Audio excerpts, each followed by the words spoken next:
전남 CBS는 40여일 앞으로 다가온 19대 대선을 앞두고 주요 대선 주자들을 만나보고 있습니다. 오늘은 문재인 대세론을 꺾을 유일한 대항마임을 자부하고 계시는 그리고 호남의 사위, 국민의당 안철수 전 대표님 만나보겠습니다. 안 전 대표님 안녕하십니까? 네, 안녕하셨습니까? 네, 반갑습니다. 우선 오늘 그 세월호가 침몰한 지 1072일 만에 지금 수면 위로 올라왔습니다. 좀 늦지 않았나라는 그런 좀 생각도 드는데요. 어떻게 좀 생각하시나요? 저도 그 장면 보면서 도대체 왜 3년이나 걸렸나 정말 한탄했습니다. 도대체 국가가 지금까지 뭐 하고 있었던 것인가 허탈했습니다. 지금 그 3년 동안 9분의 지금 미수습자 가족분들 계시지 않습니까? 반드시 그 9분 가족의 품으로 돌아오고 그리고 성공적으로 인양이 되기를 기원합니다. 네. 앞서서 제가 이제 호남의 사이라는 표현을 좀 드렸는데요. 네, 그만큼 그 안 전 대표님과 그 호남과의 인연은 각별하실 것 같아요. 네. 안 전 대표님께 호남은 어떤 의미인지 좀 말씀해 주십시오. 네. 제가 처음 정치를 시작했을 때 그리고 제가 재작년 말에 혈혈단신으로 허허벌판에 서서 국민의당을 창당했을 때 저를 따뜻하게 안아주시고 세워주신 곳입니다. 그리고 또 역사의 고비고비마다 희생과 헌신의 정신으로 올바른 판단으로 역사의 물꼬를 바로잡아 주신 곳이기도 하시지 않습니까? 그래서 반드시 그 호남에서 바라는 그 민주주의 제대로 세우는 정권 교체하겠다는 각오를 하게 됩니다.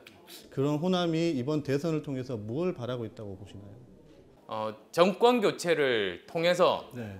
인사차별 그리고 예산차별 없는 세상 바라시는 것 아니겠습니까? 그런데 저는 분명하게 말씀드립니다. 정권 교체는 이제 확정됐습니다. 확실합니다.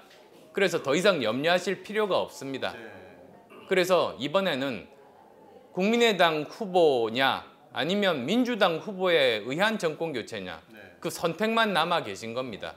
그래서 과연 어느 선택이 더 좋은 정권 교체인지 나라를 살리는 정권 교체인지 호남을 위한 정권 교체인지 그리고 유능한 정권 교체인지 그리고 책임지는 정권 교체인지 미래를 준비할 수 있는 정권 교체인지 판단해 주시기를 기대합니다. 네, 정권 교체를 하게 되면 그 전남에도 이렇게 어떤 차별화된 그 정책이나 사업이나 이런 거를 구상하고 계신 게 있을 것 같아요. 네. 전남만이 가진 그 차별화된 경쟁력 뭐 어떤 것들이 있다고 좀 보시나요?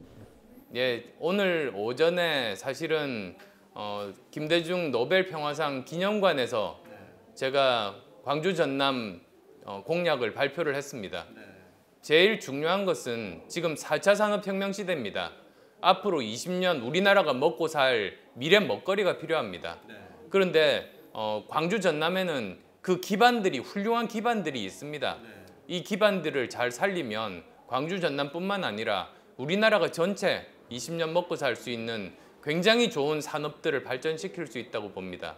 그래서 저는 대표적으로 5개 정도 산업에 주목을 하고 있습니다.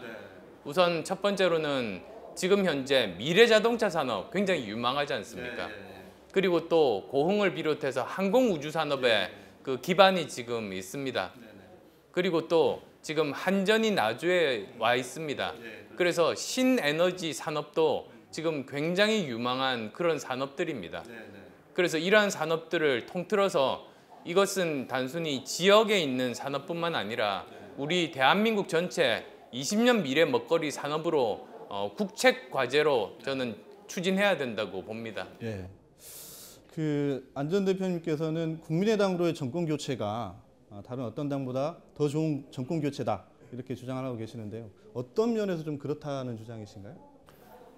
이번에는 어느 당이 집권해도 여소야 됩니다. 네네. 국민의당이 집권해도 여소야 돼. 네. 그리고 민주당이 집권해도 여소야 됩니다. 네. 그래서 결국은 협치할 수밖에 없습니다. 함께 협력해야만 합니다. 네. 그런데 개파 세력은 원래 협력을 못하는 겁니다. 네. 사실 왜 박근혜 정부가 실패했습니까? 개파 정치 때문입니다. 네. 개파 정치는 아주 쉽게 말씀드리면 끼리끼리 나눠 먹는 겁니다. 그렇죠. 자기들끼리만 나눠 먹는 겁니다. 네. 전국에 골고루 인재들을 등용할 생각을 하지 않습니다. 네. 그렇게 되면 사실은 박근혜 전 대통령의 경우에 그 당시에 150석 넘는 의석을 가지고 있었습니다. 그렇죠. 네. 그럼에도 불구하고 나라가 반으로 갈라지고 제대로 국정 운영이 안 됐습니다. 네. 따라서 여기서 우리가 얻을 수 있는 교훈은 대통령이 중요합니다. 그 당의 소속 국회의원 수가 중요하지 않다는 겁니다. 네. 그리고 특히 이번에는 둘 다 여소야 됩니다. 네. 그러면 네. 과연 어떤 사람이 계파 정치에 매몰되지 않고 정말로 골고루 인재들을 등용할 수 있는가, 통합의 리더십을 발휘할 수 있는가, 그 관점으로 판단해 주시기 바랍니다. 지난해 총선에서는 우리 그 광주 전남에서 국민의당이 압승을 했습니다.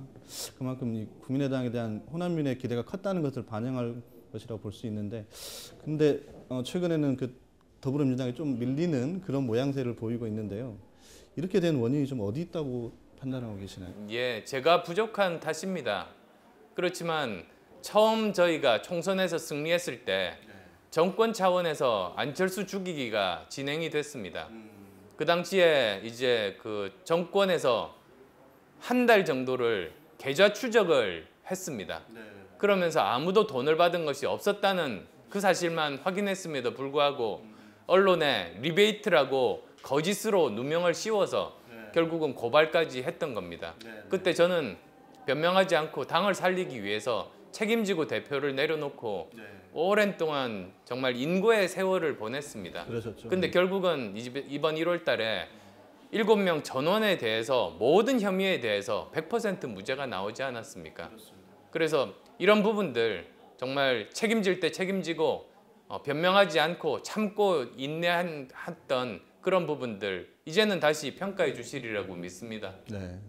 그렇게 평가 곧 되고 나면 다시 지지율은 올라갈 것이다. 이렇게 당의 지지율은 다시 올라갈 것이다. 이렇게 판단하시는 얘기죠. 그리고 또 있습니다. 네, 지금 대선은 미래를 바라보는 선거입니다.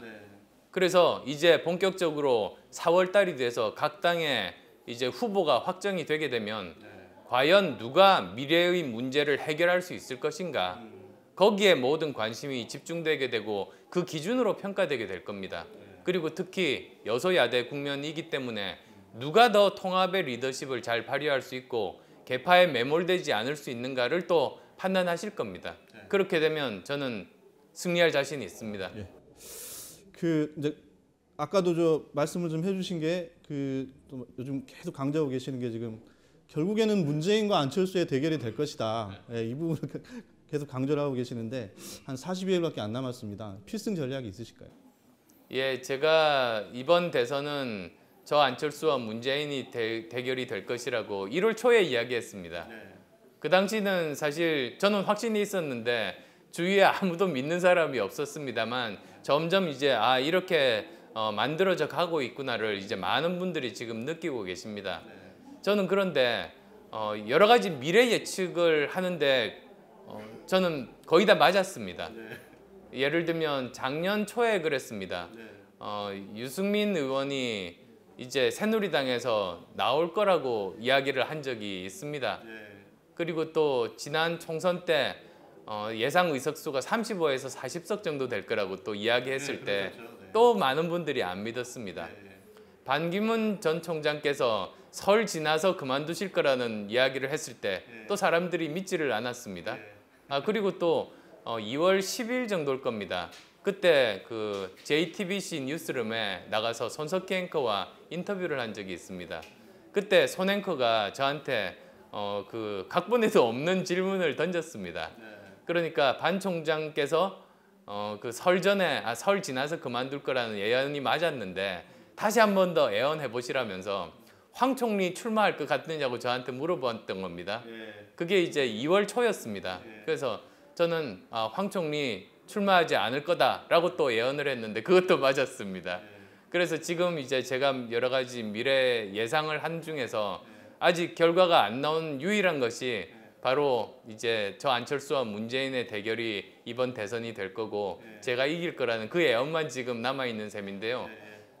저는 뭐 미래에 대한 예지력이 있지는 않습니다. 돗자리 깔 만한 그런 거는 아닙니다. 돗자리 까셔도 될 것 같은데. 다만 저는 제 개인적인 그 이해타산이나 제 바라는 희망사항을 이야기하지 않습니다. 저는 항상 객관적인 사실과 그 흐름을 보고 판단해서 이야기하는 것뿐입니다. 네.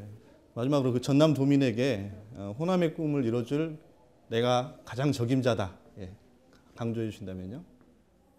저는 지금 전남 도민들께서 얼마나 정권 교체를 애타게 갈망하고 계신지 알고 있습니다. 그리고 정권 교체를 통해서 인사차별 없는 세상, 그리고 예산차별 없는 세상 얼마나 바라시는지 정말 절절하게 그것을 느끼고 있습니다. 저는 반드시 정권 교체 이루겠습니다. 그리고 또 예산차별 없는 세상, 인사차별 없는 세상, 말로만 그치는 것이 아니라 실제로 행동으로 옮기고 결과로서 보여드리겠다는 약속 드리겠습니다. 네, 전남 CBS 19대 대선 그 특집 대담, 오늘은 국민의당 안철수 전 대표님 만나봤습니다. 고맙습니다. 네, 수고하셨습니다.